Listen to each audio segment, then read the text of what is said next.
Cello. We're back for some more conversations with Kristin. Having our own talk show. Hello. Hi. Hello there. Hello. Welcome to Conversations with Kristin, the part of the show where the many aspects of Kristin voice their truths. I always wanted to be a radio host. I don't know whose truth that is. It's not mine. Oh, I love you guys. Thanks for being here. Oh my god, you will have a talk show. It's gonna happen. Ooh. I guess I never really... I guess I've been... It's me distancing myself from my dreams because they're scary. What did you do? That was so me. I love you guys. Yes. I mean, I guess we do have a podcast. I suppose that is the start. My brain has a difficult time comprehending a future, though. So, dreaming just feels scary because it's thinking about things that couldn't possibly exist, and that's just anxiety-provoking.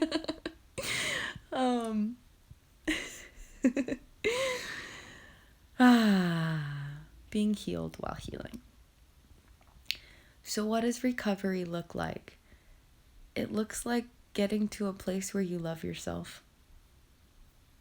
Podcast show, whatever. Have you heard our podcast, Sarah? It's pretty lit, I'm not gonna lie. I haven't made one recently because I'm just like, I can't top it. They're all so good. I can't say anything that trumps what I've already said.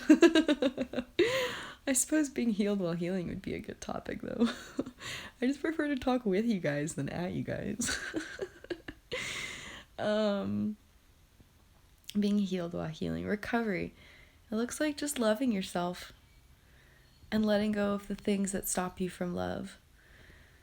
I have a hard time loving myself when my brain-body systems are replaying the traumatic stories and I am seeing evidence of unworthiness from one perspective.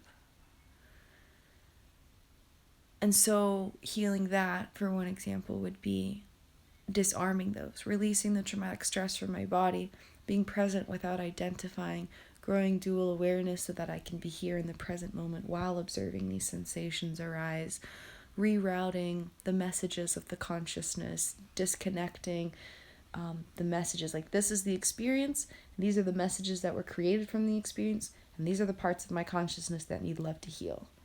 And creating space for these to be separate aspects that need healing, and they're not all just one automatic thing that's lumped in with one another. Letting go of the stories, transforming the memories bit by energetic bit. And so it's about, like, recovery is about recovering our true self, and we are love, light, and miracles at the core of our being. I have the neurophysiology to prove it. Neurophysiological knowledge to prove it. What dang, I watch it. Yeah, you see, you can't watch a podcast. It's just an audio. She's like, wait a second. How do you watch us? That was cute.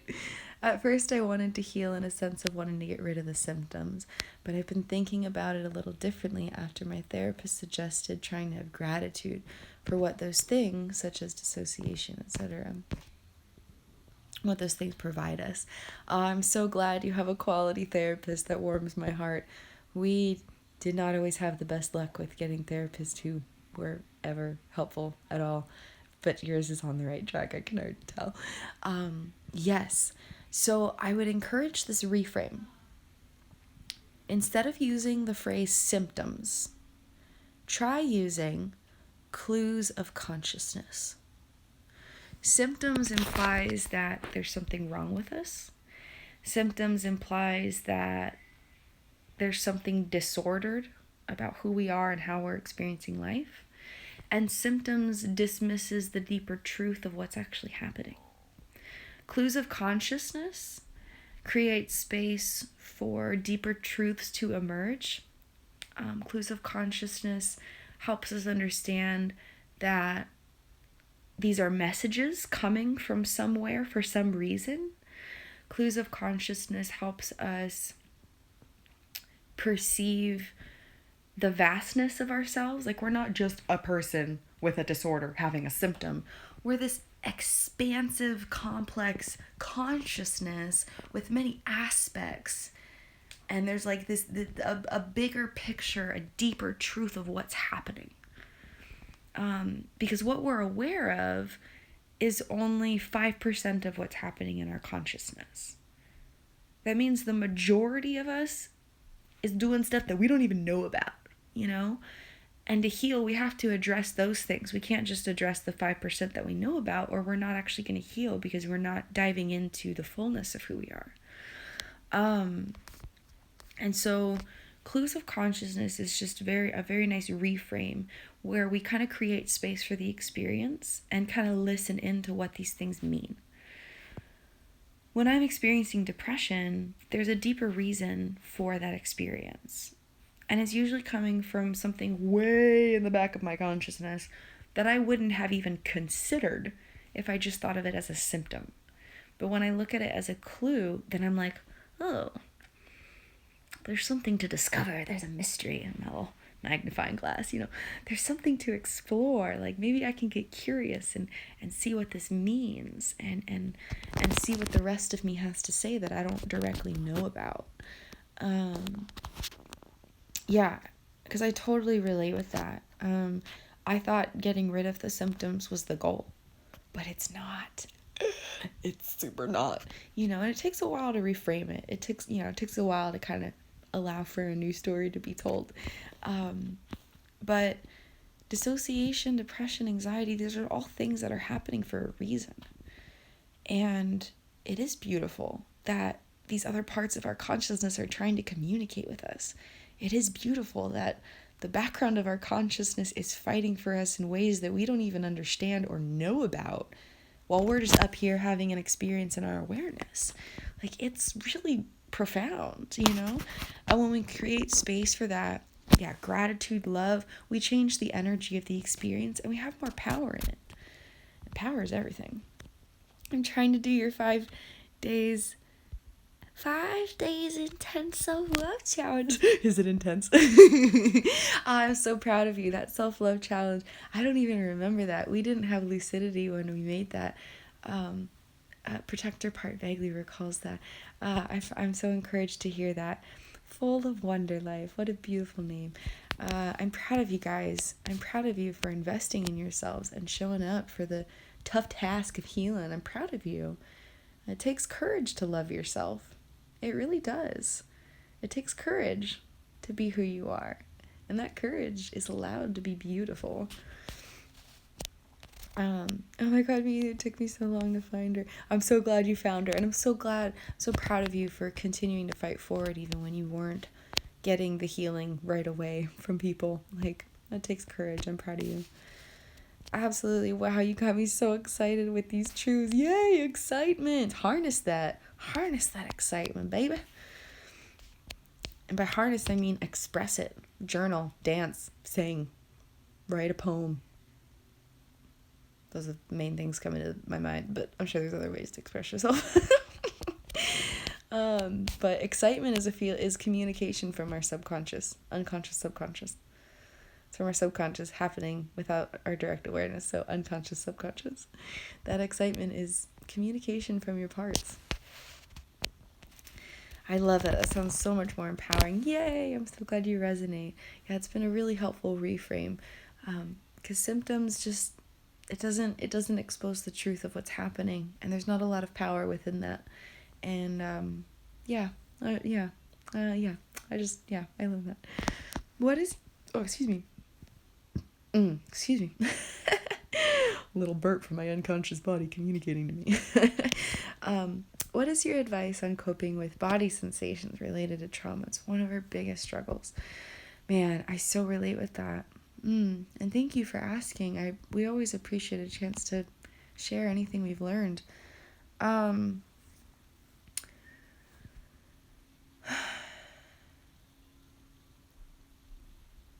we can break it down into the three main categories of healing from trauma: conscious awareness, subconscious parts, and unconscious states. And so, using our conscious awareness to cope by just focusing on presence, practicing presence. And I know a lot of these things may sound trivial because traumatic sensations can be so overwhelming and all-consuming.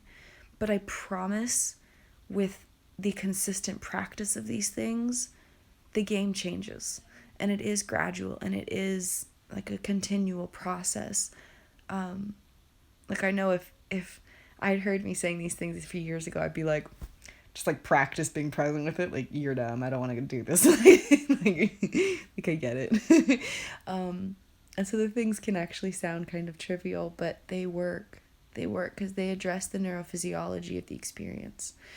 And so practicing presence through mindfulness, the body's having these sensations and it starts to project a reality that isn't about this reality.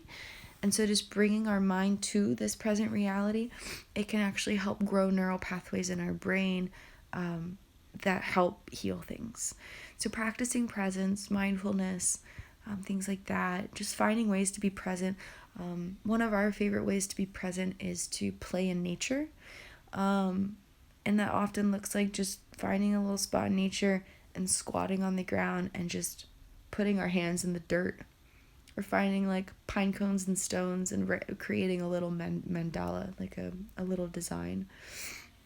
Literally anything to just bring you here. Practicing presence could look like using tactile stimulation toys, visual stimulation things. Practicing presence. It could look like chanting. Chanting is a great way. Just like, when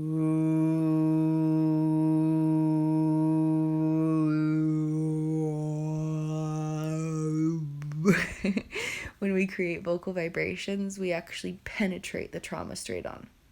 Because the trauma is taking us away from the moment, taking away our power, taking away our voice, taking away our presence, taking away our sense of self. And our voice brings that back. It helps to regulate our vagus nerve that's causing a lot of the sensations to be what they are, or perpetuating it, not necessarily causing it, but perpetuating it. It helps to regulate things. It helps to bring us into the present. It helps us to clear out some energy that gets blocked up. And it brings us into the moment. So vocal vibrations are one of the most powerful ways to cope with sensations in the body of trauma. And then healing subconscious parts would be the next of those three layers. We got the conscious awareness, that's just like the mind that we're aware of at any moment.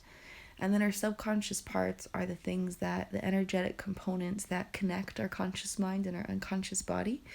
And so kind of being present and healing them in this particular example or experience, I should say, of coping with body sensations related to trauma would be disconnecting the stories that are being told. Subconscious parts help us make associations from our memories. This happened and it kind of leads to this meaning and this understanding of the world. These things happened, so this is who I am. This happened, so this must be how the world is. And so parts are intimately connected with these memories and associations. Parts are not our memories and associations. They're separate components, but they're intimately connected with them. And so kind of creating space to reroute the stories that are being told can really help. If there's sensations coming up and the message of the mind during the experience is, all I am is trauma, I'm helpless, I can't go through this, I can't do it, I'm overwhelmed, I don't deserve to be free from this, those kinds of things, anything that takes away your power and ability to love yourself, then subconscious parts needs help disconnecting the stories. And that will help to increase a variety of components that will help eventually heal some of the sensations that are coming up. But if we're agreeing with the messages and saying, yes, I am helpless. Yes, I am worthless. Yes, this is just the way that I am and there's nothing I can do about it, then we're actually shutting down parts of our brain that can intensify the experience of these traumatic sensations. And so it might not seem directly or immediate important because it's not like it magically stops the sensations right then and there, but addressing the stories that subconscious parts are experiencing in relation to it is important. And then that third layer, got conscious awareness, subconscious parts, that third layer is unconscious states. And so that's where the sensations are actually coming from. That's where the sensations are living and occurring within and deriving from. And healing that can look like a couple different things. It can look like bringing your body into the present moment. You know, if your body is freezing and you feel like you can't move because you're drowning in sensations, go for a walk. It doesn't matter if you crawl, like literally you're shuffling and barely able to move. It's really important to disrupt what's happening. And so even if you feel like you can't move, take a step, and one step at a time. Like maybe it's not, I'm going to go walk down the street. Maybe it's, I'm going to lift my leg and put it to the other side of the bed. Now I'm going to lift my other leg and I'm going to move it to the side of the bed. Now I'm going to put my feet on the ground. Now I'm going to slowly stand up. Now I'm going to take one step forward. Like you can really walk yourself through it one step at a time. It doesn't have to be, I'm going to go for a walk. Oh, I can't seem to get there. I fail. Because that's kind of the natural way the mind will go about doing it. But if you can manually walk yourself through the steps, one moment at a time, it's really important. Just bring your body into the moment. Because when you're in the sensations, you're not in the moment. You're in some different moment that's trapped in your nervous system. And then once there is kind of an expanding of the ability to be present with things, kind of growing mindfulness, growing dual awareness, growing the window of tolerance. And it takes time and persistent effort. So be patient, love yourself through every step of the process.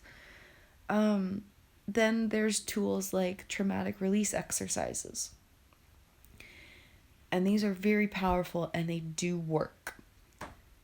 But you have to be able to be present with the process. And so it really takes time to get there. And you don't need to rush it and you don't need to force yourself. But through the difficulty and the pain, you can have the hope that when you focus on these abilities of just being mindful, being present, bringing yourself into the moment, things like that, eventually there will be tools to release these things from your body. So even if you don't jump into these things, you can hold on to the hope that there are these things that you can work towards and they do bring healing. I never thought I would be free from the trauma. And we got to a point in our work after doing it every day for a year and a half that we felt some release and we were no longer experiencing a dorsal vagus collapse or is that what it's called? The vagus nerve collapse when we would eat. And that was just like a transformative time. We're like, oh my God, healing's possible. And so there's ways to actually release the trauma from the body once you get to that point of being able to be present with it. If you're not present with it, then you can't release stuff. And so gaining that ability to be present without drowning in it. And by drowning, I mean losing your ability to have a conscious say in it.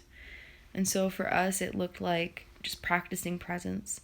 Like, okay, I can feel myself having these terrifying, overwhelming sensations. And I see a bird in the sky.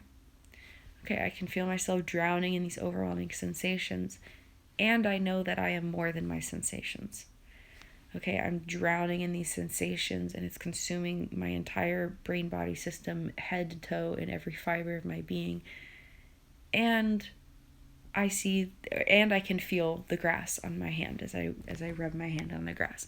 Bringing yourself into the moment, you grow your capacities of consciousness, you grow your neural pathways in your brain, and from that platform, there really is more opportunity to release trauma from the body. and starting like a yoga practice, even if you only do like 3 yoga postures and you cry for the entire time, that is healing. You are literally healing yourself when you do that. And it won't feel like it, but that is the truth of what you're doing. Anytime you can create space for just crying and releasing and loving yourself, not like crying while you're thinking about how crappy you are, but like crying, being like, it's okay, I love you, this is a safe space, you can feel all the feelings, whatever it is, just create space for what you're going through. It's gonna really benefit you, like genuinely benefit you. My battery is dying. I'm gonna wrap this up. Oh, my charger in here. So I hope that helps. Thank you for your question. I walked into therapy. Oops. A little thing popped up. I walked into therapy and said I'm depressed, and she said no, part of you is depressed. I was so offended at first, but I totally get it now. I totally understand. And being offended was actually a guardian part or a protector part of you in your left brain hemisphere defending your truth from your perspective. It's totally valid, and I super relate. And I'm so glad that you can kind of grasp the parts concepts. It took a while for me to get to, but it has been really beneficial. Yes, my therapist tries to get us to see and trust that even though we feel those things, we are safe and present now. You remind us so much of our therapist, so wise. Oh, that's such a big compliment. Thank you, soul friend. We appreciate you. That makes so much sense regarding those negative messages and how it intensifies things. Yeah, I didn't used to get it before. I thought, oh, it's just a thought. What is it actually doing? But our thoughts are connecting this and really kind of influencing the energy and what's happening. So it's actually a lot more important than we give it credit for. The way we talk to ourselves and about ourselves really matters. And it doesn't always have to be in agreement with the feelings. Like, I don't have to feel courageous to say, I am courageous, you know? That's where affirmations come in, because we're not saying the things we believe, we're saying the things we want to believe. And it rewires our brain. Yes, just move your body. Yes, it's so important. And it's so hard to do, but it's really important. Okay, I love you guys. I'm going to go charge my phone. Thank you for your questions. Thank you for your presence. Thank you for being brave enough to be who you are and embrace the everyday healing journey of life. Healing is always possible, and you're allowed to be exactly who you are. I know. I feel your heart, friends. You're allowed to be exactly who you are, where you are.